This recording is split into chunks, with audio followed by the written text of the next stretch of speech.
dans ce studio Emmanuel Ferrario, siège national de Radio Maria. Vous suivez cette émission spéciale 65 ans de la RDC, de l'indépendance de la RDC, bilan et perspective, rôle des cadres et dirigeants catholiques dans ce parcours historique. C'est le thème qui sous-tend cette émission avec autant d'invités. Madame Régine, nous revenons. Oui, nous revenons. Nous avons donc terminé à survoler le panel historique avec le professeur Mokonda et le père Maguet, qui lui avait l'accent sur cette accession à l'indépendance de manière précipitée, sans une préparation réelle. C'est ce que j'ai retenu de l'intervention. Et je pense que ça va toujours dans le même sens avec le professeur Mokonda, lui qui a aussi parlé de ce manque de préparation de la chose publique, la res publica, par les dirigeants de cette époque. Voilà, alors on va passer donc au niveau du panel politique. Abbé Mathieu Moussoua, vous avez écouté donc le professeur Mokonda qui parlait de l'éthique dans la gestion de la chose publique. Comment vous dressez votre bilan des 60 ans, vous qui êtes un philosophe politique? En politique, ce mot indépendance implique l'idée de souveraineté. On parlait de l'accession à la souveraineté internationale du Congo, que le Congo, le 30 juin 1960, devenait un État souverain, c'est-à-dire un État dont l'autorité, le gouvernement, n'est pas soumis à une contrainte extérieure. Donc tout peut se décider à partir de l'intérieur du Congo, à partir de nos propres besoins.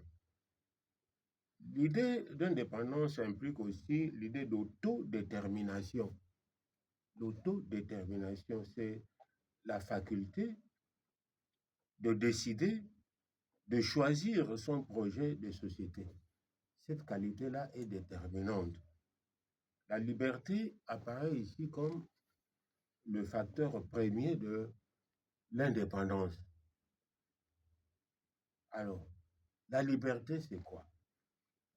Au plan anthropologique, nous allons dire que la liberté est une qualité innée de tout être humain. D'ailleurs, la Déclaration des droits universels des droits de l'homme dit que tous les hommes naissent libres et égaux. Mais si nous allons maintenant au plan historique et politique, nous allons remarquer que dans nos sociétés, tous les hommes ne vivent pas d'une façon égale. Il y a des différences, des clivages sociaux qui se voient dans leur vie quotidienne. Alors, au niveau politique, la liberté devient une conquête. Vous avez remarqué que, ici, on l'a fait remarquer que le contre-discours de Lumumba était un discours de revendication, parce qu'on présentait l'indépendance comme quelque chose d'évident, un acquis, et Lumumba a voulu souligner que cette indépendance, nous l'avons conquise au prix de nos sacrifices, au prix de notre combat. Donc, politiquement parlant, nous allons voir que l'indépendance, la liberté devient une conquête. Il faut la conquérir.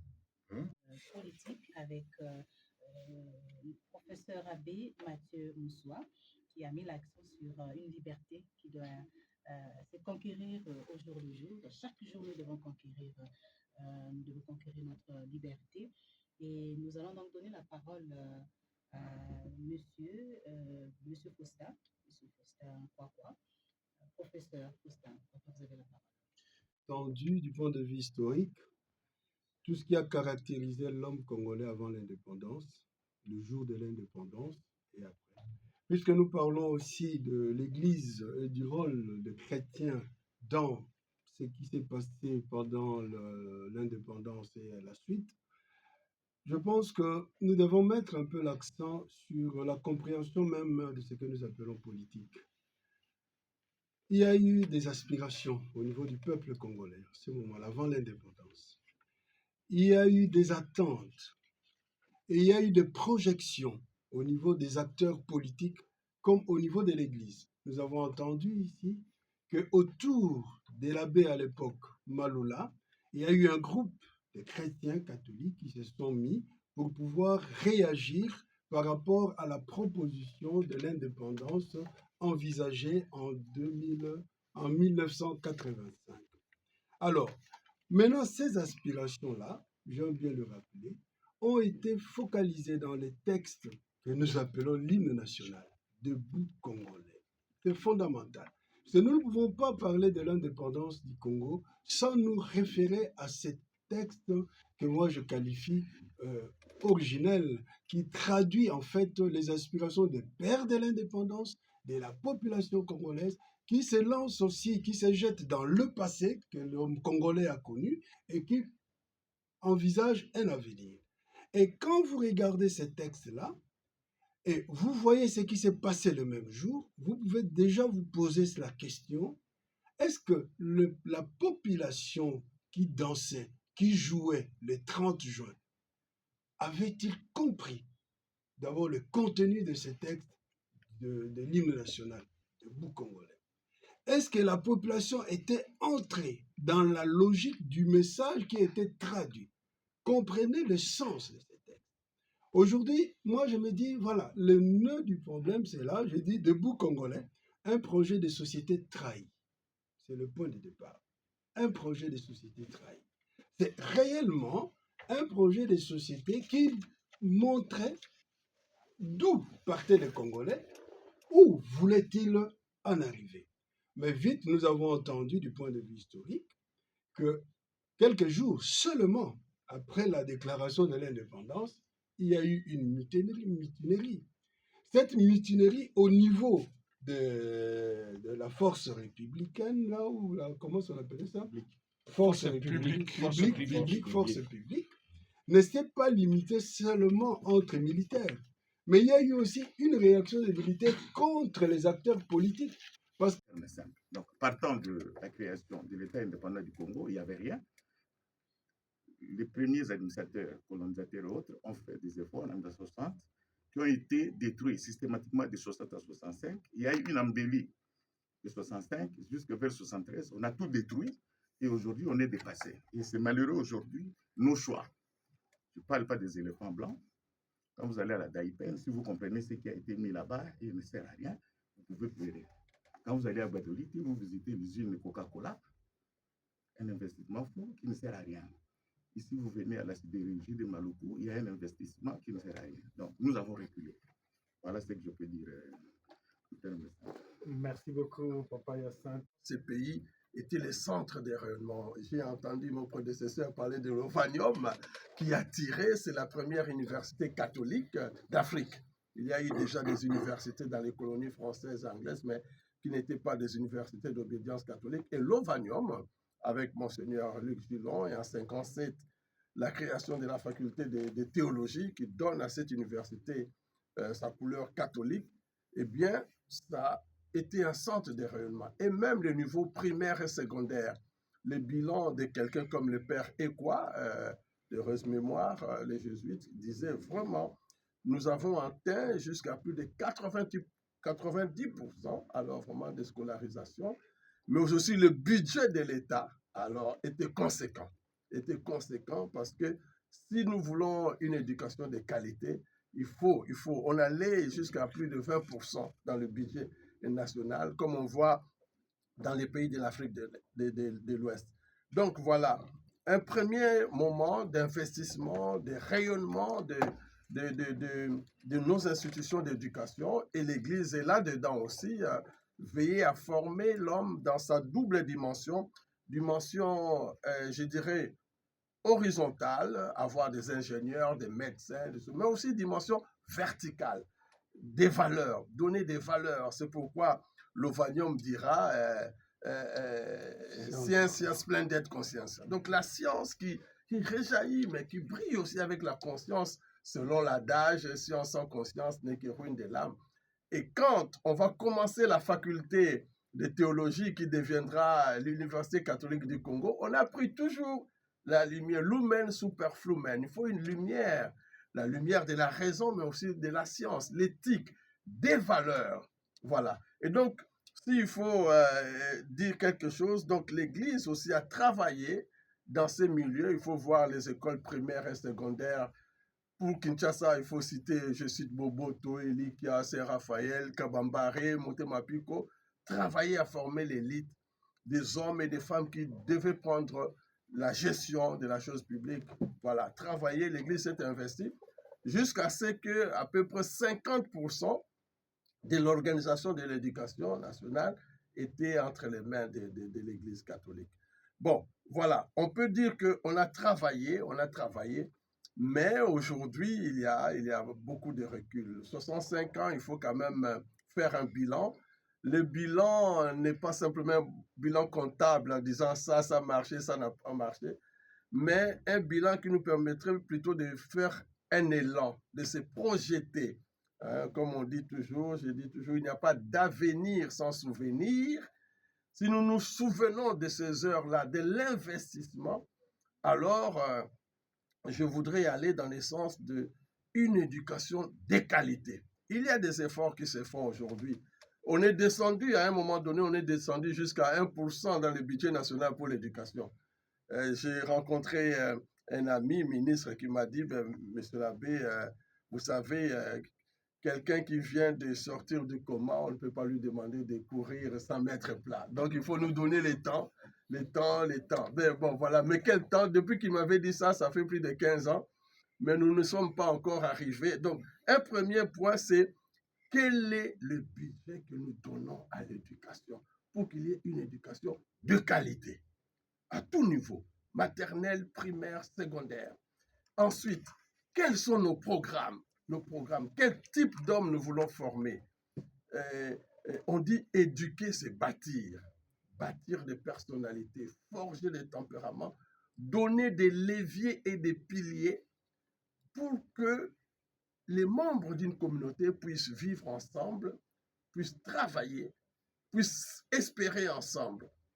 Alors, éduquer, c'est forger un arsenal d'outils intellectuels, éthiques et j'ajoute spirituels pour maîtriser le monde, l'organiser et y vivre. Alors, quels sont les outils que nous développons ici, dans notre pays aujourd'hui? On doit se poser la question. Le social, c'est la société. Il est important de faire de la démographie. Parce qu'un des gros problèmes que nous avons dans ce pays, c'est que nous n'avons pas de données. Tout se fait un peu de manière superficielle. Donc, on ne s'est jamais donné la peine de faire un recensement sérieux, à part le recensement scientifique de 1980. Comme ça, on sait comment évolue la population. Parce que finalement, le développement est fonction de l'évolution démographique d'un pays. En 1960, on était près de 15 millions. Et aujourd'hui, ça fait, on est environ 120 millions, on ne connaît même pas. Autour de cela, ça fait à peu près 600% la croissance démographique.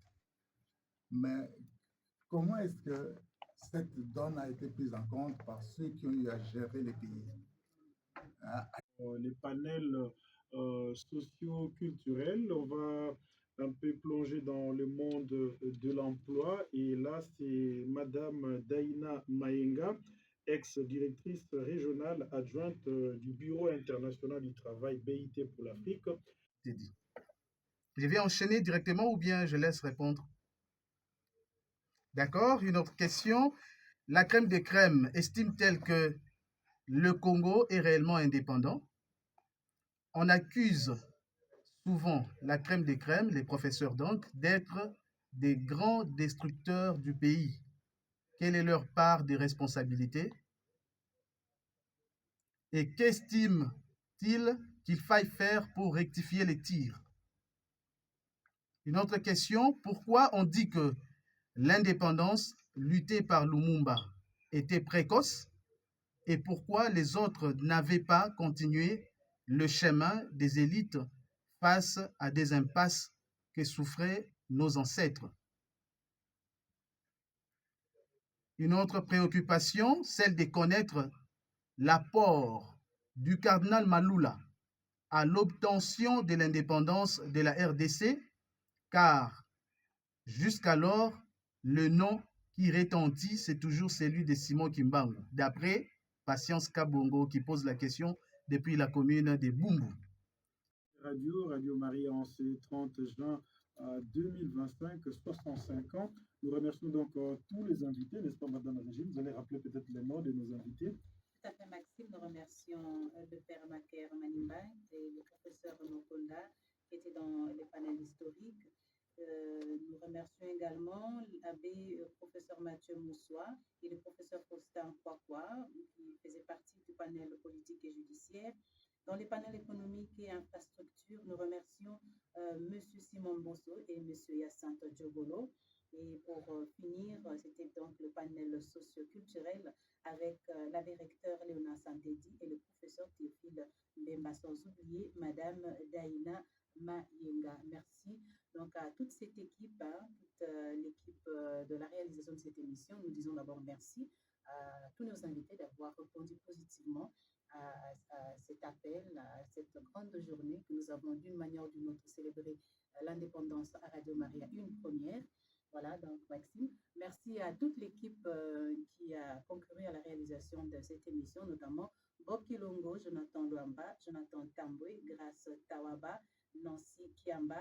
La réalisation était assurée par Josué Kongolo et Gelor Kamango. À la présentation, Maxime Tanti et Régine Maïa. Merci de nous avoir suivis. Voilà, peut-être qu'on va terminer par un mot de prière si l'abbé l'abbé Mathieu veut nous aider, l'abbé professeur nous aider donc par la prière pour clôturer en toute beauté cette émission spéciale 65 ans de l'Église.